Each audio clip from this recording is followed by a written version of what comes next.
Buongiorno a tutti e ben ritrovati.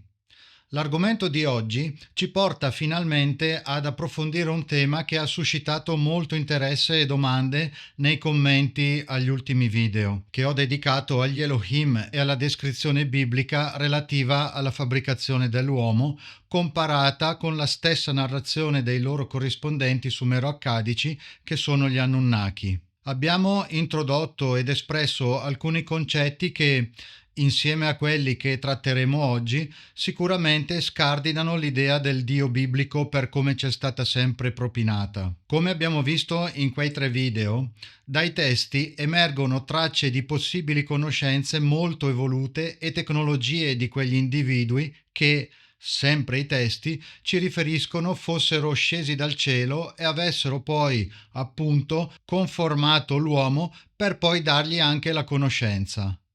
Il video di oggi è un po' più lungo del solito, ma ritengo che sia molto importante per i dettagli che andremo ad analizzare e come preludio per gli ulteriori approfondimenti che faremo nei prossimi appuntamenti. Anche chi di voi fosse già a conoscenza di questi temi, credo che potrà arricchire e integrare le proprie informazioni con i nuovi elementi e considerazioni che affronteremo oggi. Come sempre, vi ricordo che se ritenete interessanti le esposizioni dei miei studi e volete anche voi essere parte attiva nella diffusione di questi temi, potete farlo facilmente semplicemente iscrivendovi al canale e lasciando un mi piace al video. Ovviamente, attivando la campanella riceverete la notifica non appena pubblicherò un nuovo video. Prima di iniziare, voglio ricordare che questo canale è destinato a pensatori liberi, a persone di mente aperta e interessate a conoscere, alle quali, nel mio piccolo, sarò ben lieto se potrò dare elementi e spunti di riflessione personale.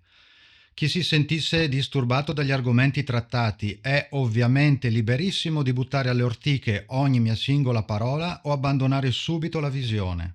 Ma ora iniziamo il viaggio di oggi. Sin dal 1800 alcuni studiosi legati alla teoria del primitivismo avanzato iniziano a suggerire che antiche civiltà possono aver avuto conoscenze scientifiche superiori a quelle tradizionalmente attribuite loro. Tra i primi ad affrontare il tema riguardante il testo biblico, lo scrittore svizzero Erich von Däniken, nel suo libro Carri degli Dei del 1968, suggerisce che le descrizioni bibliche di Ezechiele e la colonna di fuoco nel deserto possano riferirsi a veicoli avanzati.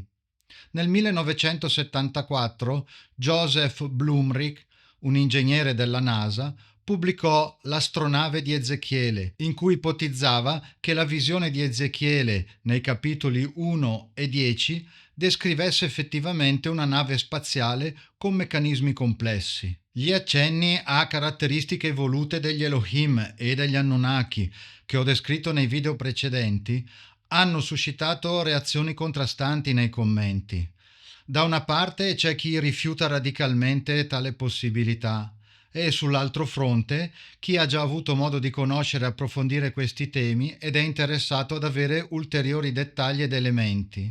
Una cosa è certa: se ci addentriamo in alcuni passaggi del testo biblico, senza la preclusione data dalle imposizioni teologiche, vediamo che vi sono descrizioni dettagliate, che sembra facciano chiaro riferimento a vari strumenti e mezzi di trasporto utilizzati dagli Elohim, che vengono presentati con caratteristiche e dettagli riconducibili a un alto livello tecnologico e totalmente dissonanti invece con le attribuzioni che la tradizione teologica ha loro dato. Uno di questi è ciò che nel testo ebraico è citato utilizzando il vocabolo kavod e che è tradotto con gloria del Signore. Kavod deriva dalla radice kaf bet dalet, che significava essere pesante.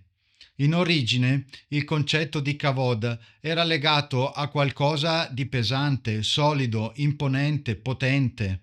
Nell'antichità il peso era simbolo di valore, come nei metalli preziosi, per esempio. Un altro elemento che si lega a doppio filo con il kavod e che tratteremo oggi sono i cosiddetti cherubini, che nulla hanno a che spartire con la comune idea dei delicati angioletti svolazzanti. Premettiamo che la traduzione di kavod con il termine gloria è stata utilizzata nella Bibbia in modo assai estensivo, adottandola, cioè sia per definire ciò che comunemente intendiamo in senso trascendente e immateriale, sia per qualcosa di molto fisico, materiale, pericoloso, potente e rumoroso, che si sposta fisicamente in direzioni ben precise. Cominciamo ad anticipare alcuni degli aspetti che la contraddistinguono nei versi in cui il redattore biblico si riferiva a qualcosa che si muoveva sempre insieme al Signore Yahweh. Vediamo quindi che la gloria arriva praticamente sempre circondata da una nuvola di giorno e dal bagliore del fuoco di notte. Il Signore vostro Dio, che vi precedeva nel cammino per cercarvi un luogo dove accamparvi,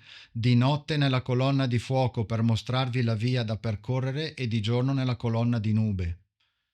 Il Signore andava avanti a loro, di giorno in una colonna di nube per guidarli lungo il cammino e di notte in una colonna di fuoco per illuminarli, affinché potessero camminare giorno e notte. Allora l'angelo di Dio che precedeva il campo di Israele si mosse e andò dietro di loro. Anche la colonna di nube si mosse e si fermò dietro a loro. Venne a trovarsi tra il campo degli Egiziani e il campo di Israele. Era una nube oscura per gli uni, ma illuminava la notte per gli altri, così che gli uni non si avvicinarono agli altri durante tutta la notte. Fa un frastuono assordante che viene quasi sempre tradotto con il termine voce, che è il termine ebraico kol, che significa anche suono o rombo. Sostantivi sicuramente più adatti al contesto che vedremo nel testo rispetto al concetto dei suoni vocali emessi per parlare. Il terzo giorno, sul far del mattino, vi furono tuoni, lampi e una densa nube sul monte e un suono fortissimo di tromba. Tutto il popolo che era nell'accampamento tremò. Il monte Sinai era tutto fumante perché il Signore vi era disceso in mezzo al fuoco. Il suo fumo saliva come il fumo di una fornace e tutto il monte tremava forte. Il suono della tromba diventava sempre più forte. Mosè parlava e Dio gli rispondeva con una voce. La voce del Signore è sopra le acque, il Dio della gloria tuona, il Signore è sulle grandi acque. La voce del Signore è potente, la voce del Signore è piena di maestà. La voce del Signore scuote il deserto. Il Signore scuote il deserto di Kadesh. La voce del Signore fa partorire le cerve e spoglia le foreste. E nel suo tempio tutto proclama gloria.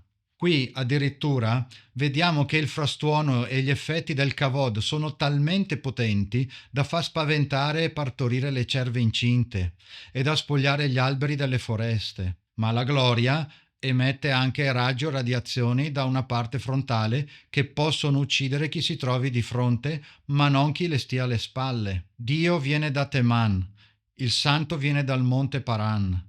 La sua maestà copre i cieli e la terra è piena della sua gloria.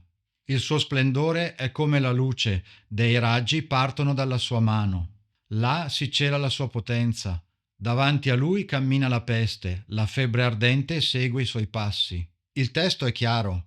Davanti al Kavod si crea un ambiente pestilenziale che uccide, mentre dopo il suo passaggio lascia una scia di febbre ardente, cioè di altissimo calore. Inoltre la gloria è letale per chi le si avvicina, ma da debita distanza è possibile vederla scendere nella nuvola e atterrare nella tenda di convegno. Quando Salomone ebbe finito di pregare, il fuoco scese dal cielo e consumò l'olocausto e i sacrifici.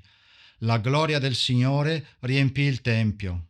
I sacerdoti non potevano entrare nella casa del Signore, perché la gloria del Signore riempiva la casa del Signore. Tutti i figli di Israele, vedendo scendere il fuoco e la gloria del Signore sulla casa, si inchinarono con la faccia a terra sul pavimento. Ma la gloria ha anche ustionato Mosè dopo che ha voluto vederla. Quando Mosè scese dal monte Sinai con in mano le 2 tavole della testimonianza, non sapeva che la pelle del suo viso era diventata raggiante, poiché egli aveva parlato con il Signore. I figli di Israele guardavano il volto di Mosè, ed ecco, la pelle del suo viso era raggiante, e Mosè si metteva un velo sul volto ogni volta che parlava con loro.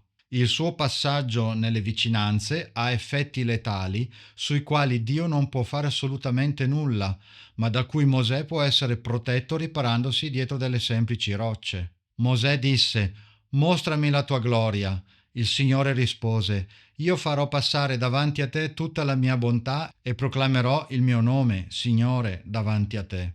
Quando passerà la mia gloria, io ti metterò in una cavità della roccia e ti coprirò con la mia mano finché io sia passato.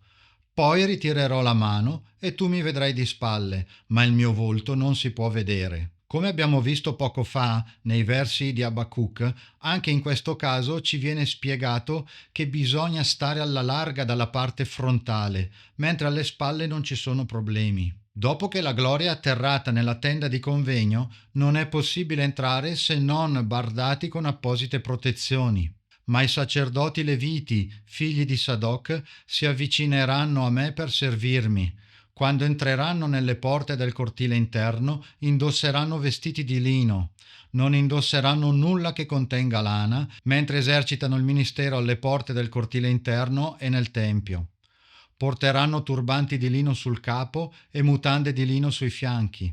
Non si cingeranno di ciò che li faccia sudare. Da quanto riportato, sembra che il kavod emettesse una sorta di elettricità o energia elettrostatica o qualcosa di simile, visto che non si potevano usare indumenti di lana o che facessero sudare. Umidità e lana sono infatti legati all'elettrostaticità. Tra poco vedremo come il tema dell'elettricità di questi mezzi sia anche ben menzionato nel testo. Quando la gloria si trova nella tenda di convegno, quest'ultima viene riempita dal fumo della nuvola. Allora la nube coprì la tenda del convegno e la gloria del Signore riempì il tabernacolo. Mosè non poté entrare nella tenda del convegno, perché la nube si era posata sopra e la gloria del Signore riempiva il tabernacolo. Quando i trombettieri e i cantori fecero udire all'unisono un'unica voce per lodare e celebrare il Signore, il tempio si riempì di una nube, cioè della gloria del Signore.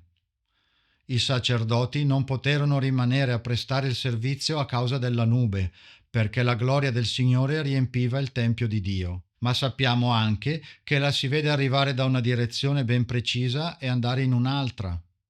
Non si trova quindi ovunque e non pervade ogni cosa, come vorremmo invece pensare della gloria intesa in senso trascendente. Poi mi condusse alla porta che guarda a oriente, ed ecco, la gloria del Dio di Israele veniva dalla via orientale. La sua voce era come il rumore di grandi acque e la terra risplendeva della sua gloria. La gloria del Signore entrò nella casa per la porta che guarda a oriente. Lo Spirito mi sollevò e mi portò nel cortile interno, ed ecco, la gloria del Signore riempiva la casa. Mentre Aaron ne parlava a tutta la comunità dei figli di Israele, essi si voltarono verso il deserto, ed ecco, la gloria del Signore apparve nella nube. Io guardai, ed ecco un vento tempestoso venire dal nord, una grande nube con un fuoco guizzante e uno splendore tutto intorno. E in mezzo a essa, nel cuore del fuoco, c'era come il bagliore dell'elettro. Vi sono altri due termini usati per riferirsi alla gloria o a oggetti simili, e questi sono trono e spirito. Riguardo al trono, ovviamente, normalmente pensiamo a quella che è una seduta tipica di un re. Vedremo come questo sostantivo, chissè, venga utilizzato sia con tale significato sia in senso lato per riferirsi alla struttura che lo ospita. Troviamo un esempio del sostantivo trono con chiaro riferimento alla dimora divina in Isaia 66:1. Il cielo è il mio trono. Dicevamo che l'altro sostantivo spesso utilizzato è spirito, che in ebraico è ricorrentemente espresso con il termine ruach. Questo sostantivo ha valore polisemico, cioè, come in italiano, può essere usato per esprimere concetti tra loro anche molto diversi.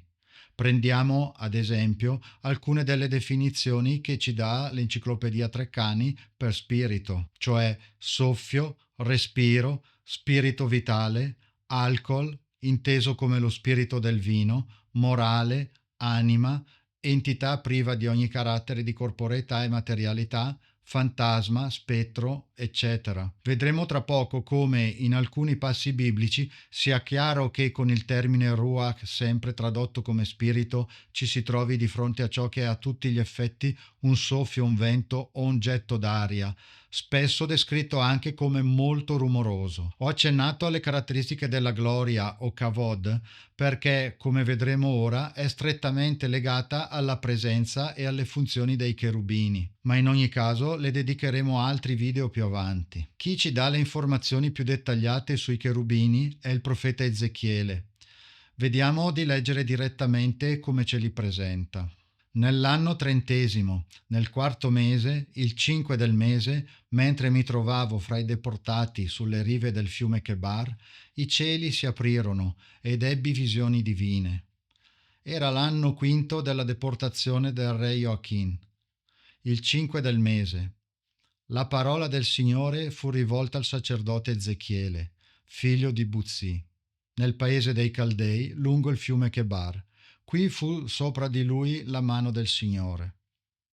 Io guardavo ed ecco un vento tempestoso avanzare dal settentrione, una grande nube e un turbinio di fuoco che splendeva tutto intorno e in mezzo si scorgeva come un balenare di metallo incandescente.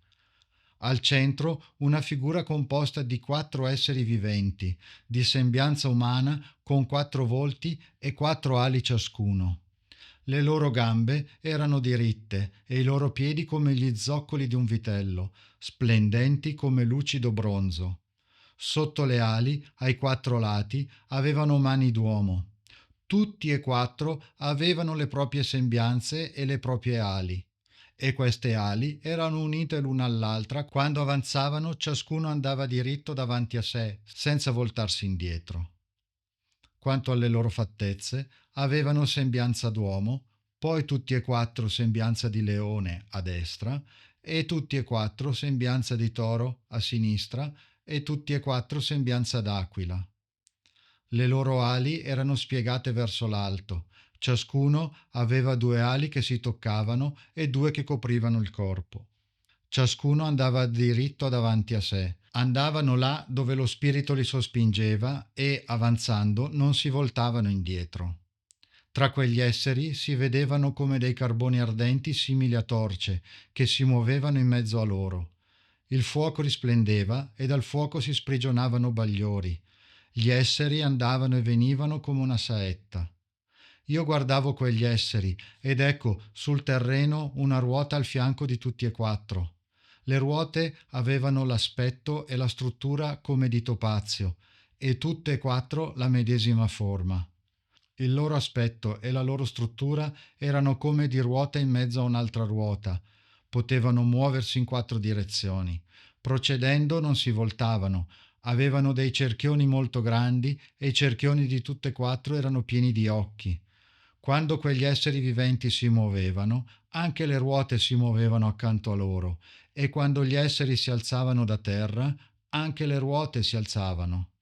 Dovunque lo spirito le avesse sospinte, le ruote andavano e ugualmente si alzavano, perché lo spirito degli esseri viventi era nelle ruote. Quando essi si muovevano, anch'esse si muovevano. Quando essi si fermavano anch'esse, e quando essi si alzavano da terra, anch'esse ugualmente si alzavano, perché nelle ruote vi era lo spirito degli esseri viventi. Al di sopra delle teste degli esseri viventi era disteso una specie di firmamento, simile a un cristallo splendente, e sotto il firmamento erano le loro ali distese, l'una verso l'altra. Ciascuno ne aveva 2 che gli coprivano il corpo. Quando essi si muovevano, io udivo il rombo delle ali, simile al rumore di grandi acque, come il tuono dell'Onnipotente, come il fragore della tempesta, come il tumulto d'un accampamento. Quando poi si fermavano, ripiegavano le ali. Ci fu un rumore al di sopra del firmamento che era sulle loro teste. Sopra il firmamento che era sulle loro teste apparve qualcosa come una pietra di zaffiro in forma di trono, e su questa specie di trono, in alto, una figura dalle sembianze umane. Da ciò che sembravano i suoi fianchi in su mi apparve splendido come metallo incandescente, e dai suoi fianchi in giù mi apparve come di fuoco. Era circondato da uno splendore simile a quello dell'arcobaleno fra le nubi in un giorno di pioggia. Così percepii in visione la gloria del Signore. Quando la vidi, caddi con la faccia a terra e udii la voce di uno che parlava. Quello che Ezechiele ci ha descritto è l'arrivo della gloria del Signore, quindi del potente Kavod, che si posiziona sopra i cherubini che l'hanno preceduto. Sappiamo che i 4 esseri viventi che descrive sono i cherubini perché nei passi successivi, in Ezechiele 10, ripropone la stessa descrizione con gli stessi dettagli tecnici e sempre con la gloria che si posa sopra di essi, chiamandoli proprio cherubini. Io guardavo ed ecco sul firmamento che stava sopra il capo dei cherubini vidi come una pietra di zaffiro e al di sopra appariva qualcosa che aveva la forma di un trono. Credo che sia evidente a tutti che non si stia parlando dei dolci angioletti svolazzanti che ha sempre proposto l'iconografia riferendosi ai cherubini. Ma vediamo di approfondire i dettagli descritti da Ezechiele. Prima di tutto, dobbiamo considerare che al tempo gli uomini non producevano dispositivi ad alta tecnologia e tantomeno oggetti volanti con luci, cristalli, motori, eccetera. Quindi Ezechiele cerca di descrivere ciò che vide utilizzando gli strumenti lessicali di uso comune al tempo, anche per poter rendere l'idea a chi avrebbe poi dovuto leggere e comprendere ciò che stava descrivendo.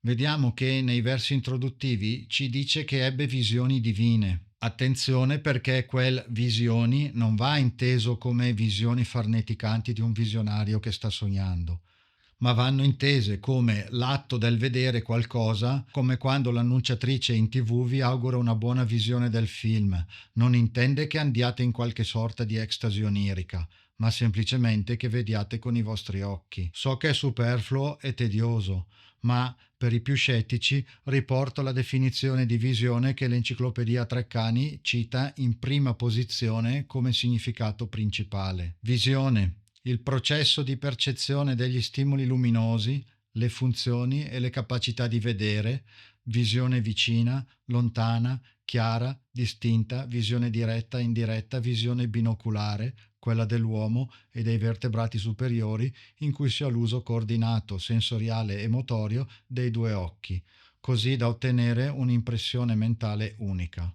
Il verso 4 di Ezechiele 1 ci riferisce: Io guardavo ed ecco un vento tempestoso avanzare dal settentrione, una grande nube e un turbinio di fuoco che splendeva tutto intorno e in mezzo si scorgeva come un balenare di metallo incandescente. Quello che è stato tradotto con metallo incandescente è il sostantivo ebraico ashmal, che veniva tradotto con il termine electrum in latino e greco. L'electrum è una lega d'oro e argento che veniva usata nell'antichità per gioielli, oggetti di lusso e per battere moneta. Alcuni studiosi però ritengono che con quel sostantivo ci si riferisse a una sorta di bagliore dato da scariche elettriche.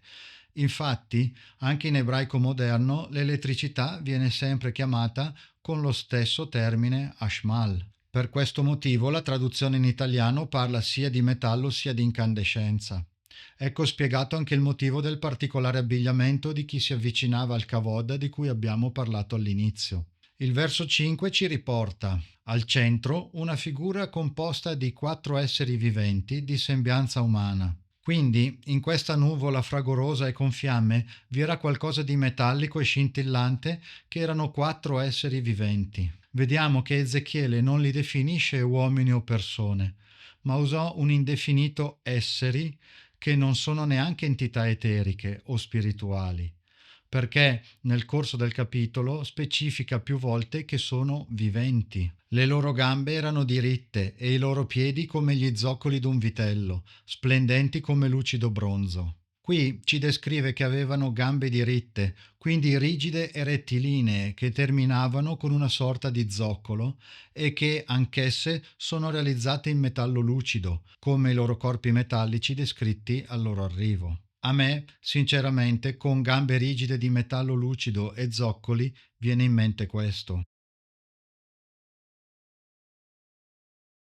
Quando avanzavano, ciascuno andava diritto davanti a sé, senza voltarsi indietro. Qui Ezechiele ci descrive come questi corpi metallici fossero rigidi, non erano come persone o animali che possono torcersi o girare la testa per poi cambiare direzione, come ci ripete anche poco più avanti.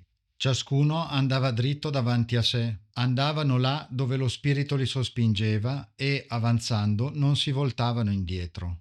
Qui troviamo il famoso spirito, il Ruach, di cui abbiamo parlato all'inizio, che ha proprio il significato di vento o oggetto d'aria, che infatti è in grado di sospingerli e farli avanzare in una determinata direzione, dando così l'effetto di un vero e proprio propulsore. Quanto alle loro fattezze, avevano sembianza d'uomo, poi tutti e quattro sembianza di leone a destra, tutti e quattro sembianza di toro a sinistra e tutti e quattro sembianza d'aquila. Questo delle sembianze è un tema molto importante che vedremo tra poco. Tra quegli esseri si vedevano come dei carboni ardenti simili a torce che si muovevano in mezzo a loro. Il fuoco risplendeva e dal fuoco si sprigionavano bagliori. Gli esseri andavano e venivano come una saetta. L'ultima frase è eclatante nel descrivere come questi aggeggi di metallo, sospinti da getti di vento e con qualcosa che emette fiamme, si muovessero in varie direzioni a una velocità incredibile, tanto da essere paragonati a un fulmine.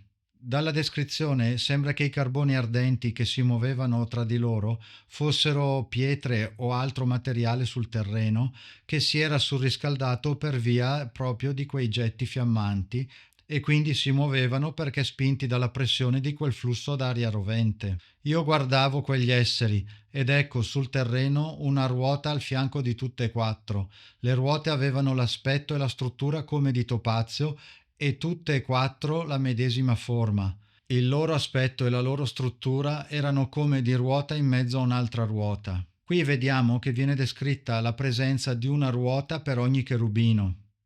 Ciò che è stato tradotto con topazio è il termine ebraico Tarshish, usato ricorrentemente nella Bibbia e identificato con il berillo, il topazio o il crisolito, che possono avere tonalità dorate, verdi, giallastre o azzurre.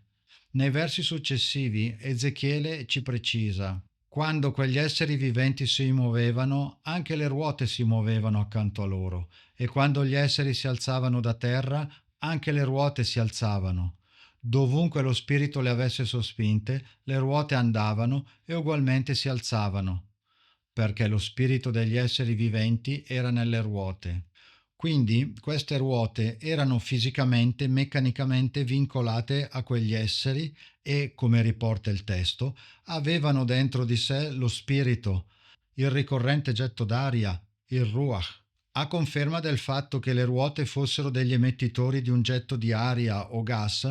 In Ezechiele 10:13 ci viene dato questo dettaglio. Io sentii che le ruote venivano chiamate turbine. Il vocabolo ebraico che è stato tradotto con turbine è galgal, che viene usato proprio per definire qualcosa che turbina, come un vortice ad alta velocità.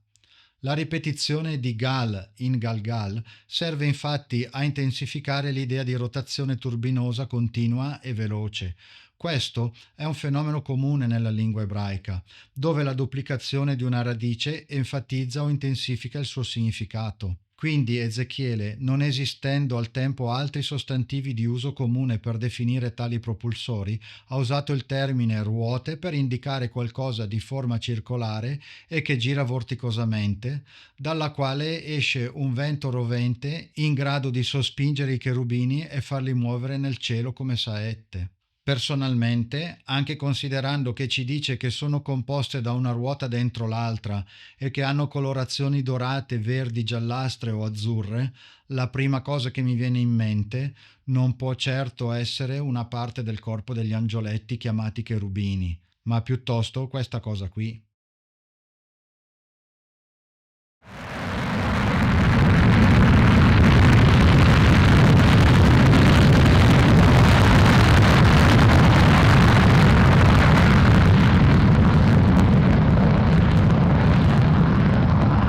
Lascio a voi decidere se sia più plausibile quanto stiamo descrivendo o la comune raffigurazione di quelle ruote incastonate una dentro l'altra e che portano a un oggetto assolutamente insulso, come quello frequentemente raffigurato così.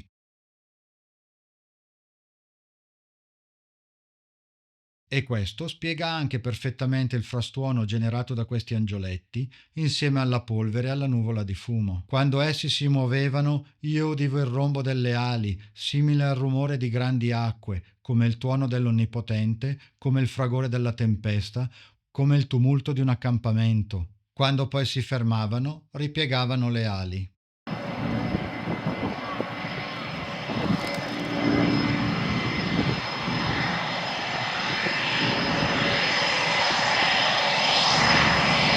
Vediamo che Ezechiele descrive il frastuono dei cherubini paragonandolo a quello di una cascata o di una tempesta, ma soprattutto riferisce che è come quello della gloria di Yahweh. E questa similitudine la fa anche in Ezechiele 10. La gloria del Signore si alzò sopra il cherubino verso la soglia del tempio, e il tempio fu riempito dalla nube, e il cortile fu pieno dello splendore della gloria del Signore. Il fragore delle ali dei cherubini giungeva fino al cortile esterno, come la voce di Dio Onnipotente quando parla. Ezechiele descrive lo stesso frastuono emesso da cherubini e kavod, mezzi che, infatti, hanno anche gli stessi effetti visivi, sono entrambi di metallo, sono spinti da getti d'aria ed emettono fuoco e bagliore insieme a una nuvola di fumo. Il testo ci dà anche un altro dettaglio importante. Al di sopra delle teste degli esseri viventi era disteso una specie di firmamento, simile a un cristallo splendente, e sotto il firmamento erano le loro ali distese, l'una verso l'altra. Quindi all'interno di queste macchine di metallo vi erano degli esseri viventi che Ezechiele non definisce mai né uomini, né angeli, né tantomeno entità spirituali, e ci spiega che sopra la loro testa vi era un firmamento che sembrava di cristallo. Il termine che è stato tradotto con firmamento è il sostantivo ebraico rakia, che deriva dal verbo raka, che significa distendere, appiattire, suggerendo qualcosa di esteso o disteso a stregua di una volta. Per questo motivo la parola firmamento viene usata anche per riferirsi alla volta celeste. Non so a voi, ma a me, quando ho letto questa descrizione, è venuto in mente questo.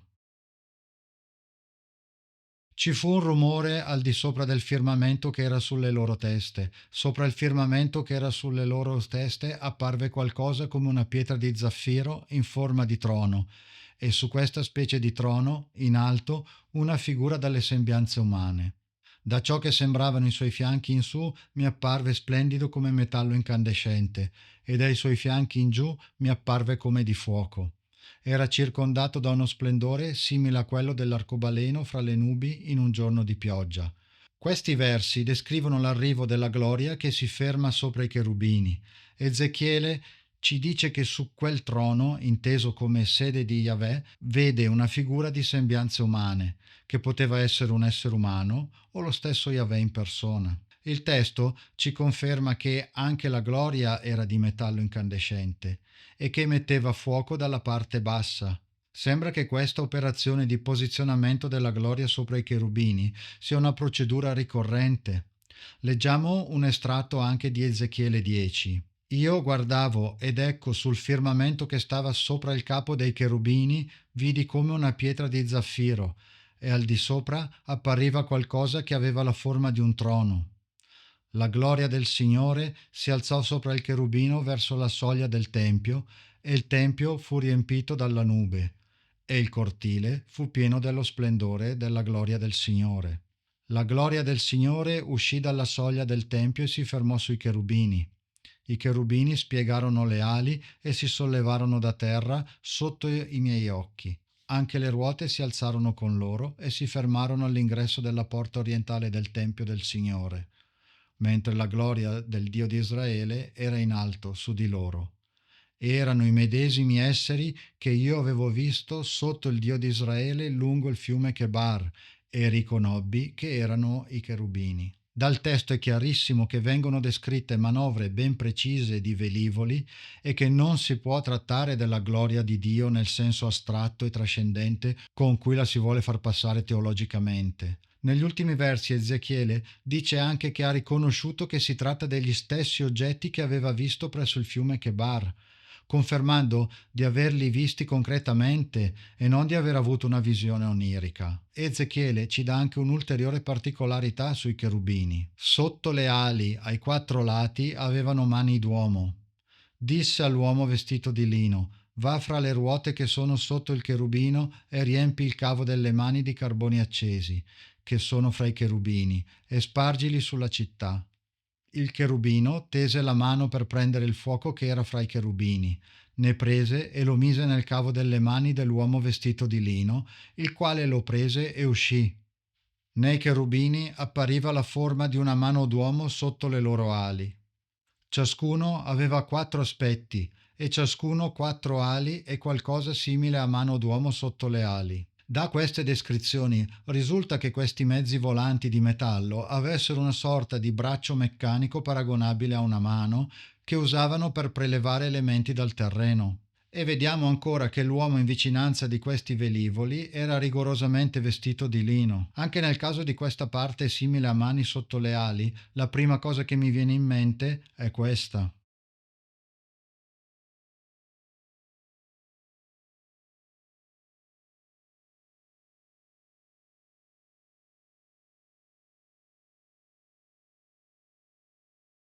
Tra l'altro, questo particolare sembra comune anche al Kavod di Yahweh. Se ricordate, all'inizio del video abbiamo riportato i versi in cui Mosè viene protetto dalla mano di Yahweh mentre passa con la sua gloria per evitare che venga ustionato.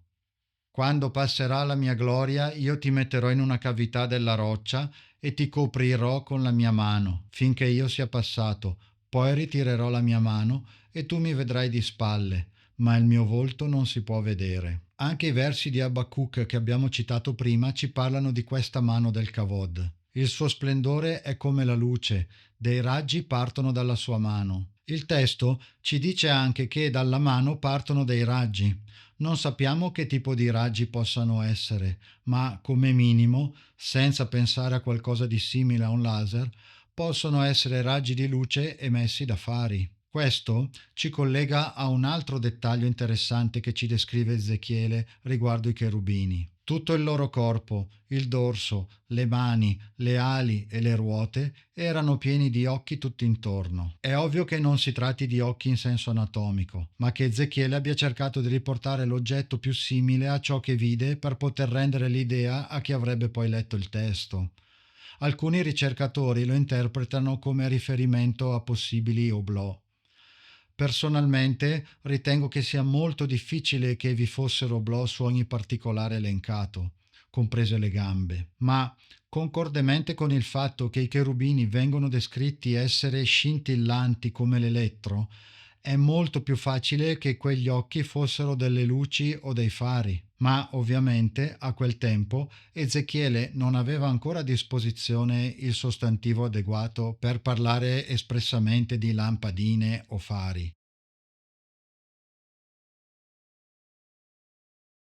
Arrivati a questo punto della descrizione di Ezechiele, tutto sembra molto chiaro e lineare, ma ciò che non torna e sembra non avere spiegazione logica è la descrizione che ci riporta relativamente alle 4 famose sembianze dei cherubini che abbiamo accennato all'inizio, cioè quelle di leone, aquila, toro e uomo. Alcuni altri studiosi che sono concordi sul fatto che si potesse trattare di velivoli hanno ipotizzato che questi fossero riferimenti a immagini dipinte sui fianchi della fusoliera, un po' come accade anche oggi con i cacciamilitari.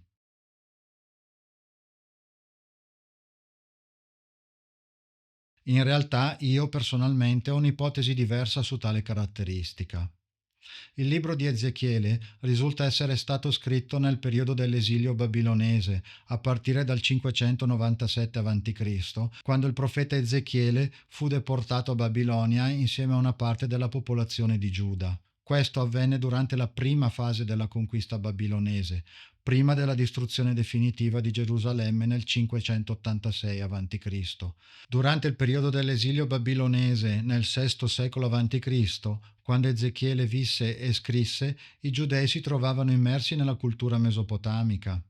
Come per altri testi coevi, è molto facile che le immagini e i simboli religiosi di quella cultura abbiano influenzato il linguaggio e l'immaginario biblico, che li reinterpretò alla luce della propria teologia monoteista. Gli studiosi moderni, infatti, si dividono sull'unitarietà e sull'attribuzione del libro di Ezechiele. Alcuni studiosi ipotizzano che il testo sia stato redatto o modificato dopo il periodo dell'esilio, forse da discepoli o da una scuola profetica che seguiva l'insegnamento di Ezechiele. È quindi possibile che il libro sia basato su discorsi o scritti di Ezechiele, ma che sia stato riorganizzato e ampliato da scribi successivi. Questa era una pratica comune nell'antico Vicino Oriente per preservare e interpretare i testi profetici. Quelle 4 diverse sembianze dei cherubini possono avere quindi una spiegazione diversa, cioè, dal mio punto di vista, possono facilmente essere un retaggio che aggancia i cherubini alla figura dei caribu babilonesi che, insieme ai lamassu, erano considerati guardiani e protettori dei luoghi riservati agli dei Anunnaki e si trovavano a protezione di templi e palazzi. Rappresentavano la potenza e il potere degli dei, facendo da intermediari tra questi e gli uomini, esattamente come i cherubini biblici che sono scolpiti a protezione dell'Arca dell'Alleanza e che troviamo a protezione dell'Eden dopo la cacciata di Adamo ed Eva in Genesi 3:24. Scacciò l'uomo e pose a oriente del giardino di Eden i cherubini e la fiamma della spada guizzante per custodire la via all'albero della vita. Anche in questo caso vediamo associato ai cherubini qualcosa che ha sempre un effetto pirotecnico o fantascientifico, cioè una fantomatica spada infiammata, che non è però guizzante, ma quello che è stato tradotto con guizzante è la locuzione ebraica Hamit Hapet, che letteralmente significa che si volgeva o che roteava. Quindi era una sorta di spada rotante incandescente. Data tale descrizione, non so a voi, ma a me la prima cosa che è venuta in mente è molto simile a questa. Ma torniamo alle 4 sembianze dei cherubini. I caribu e i lamassu erano rappresentati proprio con sembianze ibride di leone, aquila, toro e umana. Ma questa non è l'unica cosa che condividono con i cherubini, perché anche la radice del loro nome è comune. In ambiente accademico si ipotizza anche che il termine cherubino, cheruv, derivi dall'accadico caribu, intercessore, che condivide la stessa radice con l'assiro carubu, che significa grande, potente. Questo accomuna assolutamente i cherubini con l'etimo del kavod di Yahweh, che, come abbiamo visto, ha lo stesso significato.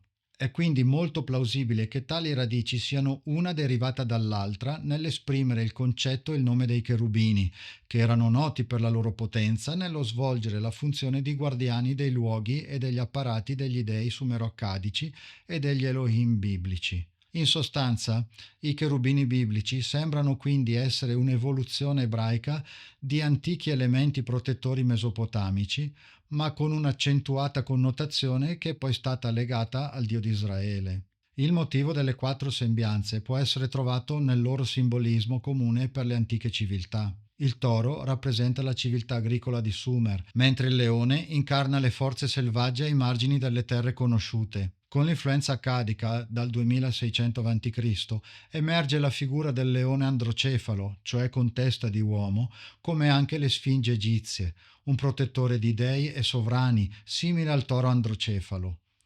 Ecco che troviamo nei cherubini l'unione dei simbolismi del toro sumero e del leone semita. Particolarmente potente è la descrizione dell'aquila leone, creatura con testa di leone e corpo d'aquila, che è la manifestazione vivente della tempesta. Il suo ruggito non è solo un suono feroce, ma il boato dei tuoni che scuotono le pianure. Con le sue ali scatena venti tifonici che sollevano polveri desertiche.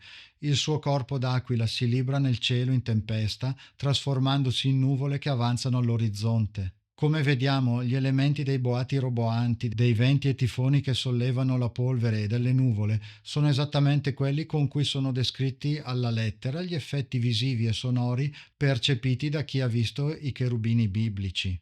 Ma c'è un altro particolare curioso che accomuna i lamassu caribu ai cherubini. Vi ricordate che abbiamo visto che i cherubini avevano gambe di metallo per reggersi e un arto con forma simile a mano sotto il corpo?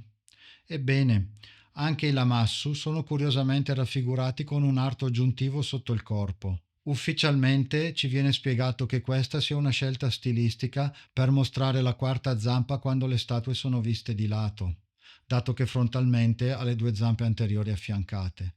Dal mio punto di vista posso rilevare due cose.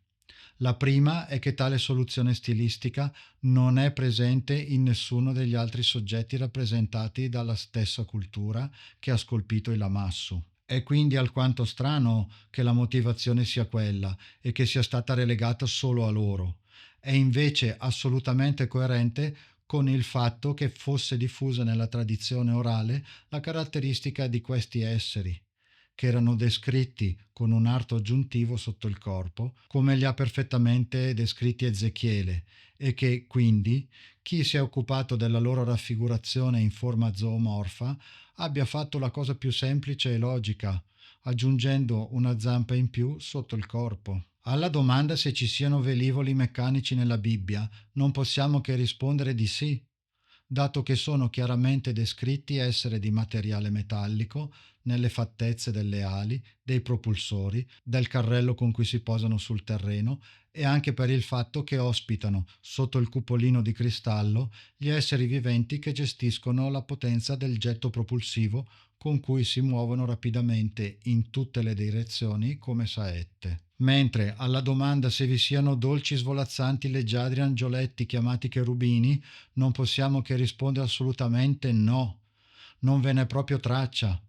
E di questo la teologia deve farsene una ragione. Anche in questa analisi abbiamo visto per l'ennesima volta come sia importante lo studio comparato degli antichi testi. Infatti, se riguardo i temi della fabbricazione dell'uomo, del diluvio e del serpente di Genesi, che ho trattato nei 3 video precedenti, abbiamo avuto importanti elementi dalle tavolette sumero-accadiche per poter comprendere cosa riportava il testo biblico, nel caso dei cherubini è venuto l'esatto opposto, perché sono le dettagliate descrizioni bibliche di Ezechiele che ci hanno consentito di comprendere che i lamassu e i caribu accadici possono essere la raffigurazione zoomorfa degli stessi velivoli che, in quel caso, erano utilizzati dagli stessi individui venuti dal cielo che a Sumer erano chiamati Anunnaki invece che Elohim. Per pura curiosità ho provato a dare in pasto all'intelligenza artificiale la descrizione biblica che abbiamo appena analizzato e le immagini che ne sono risultate sono di questo tipo.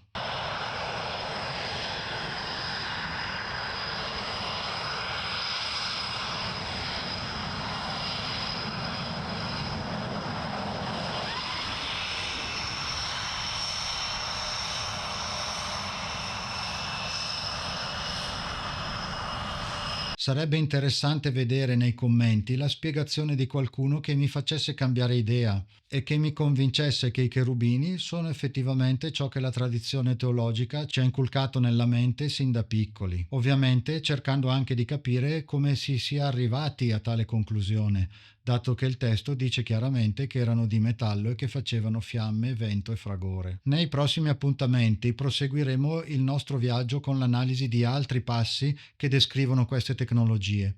Quindi, se siete interessati a tali temi, vi invito a iscrivervi al canale e attivare la campanella per ricevere la notifica non appena pubblicherò un nuovo video. Spero, anche oggi, di avervi dato qualche informazione in più per fare le vostre riflessioni e arrivare alle vostre conclusioni. Vi ricordo che questo video appartiene a quelle che ho voluto chiamare Pillole di Avrai altro Dio, che è il libro in cui approfondisco questi temi partendo da Genesi fino ai tempi attuali, libro che è normalmente ordinabile in libreria e anche in versione ebook. Ciao a tutti e alla prossima!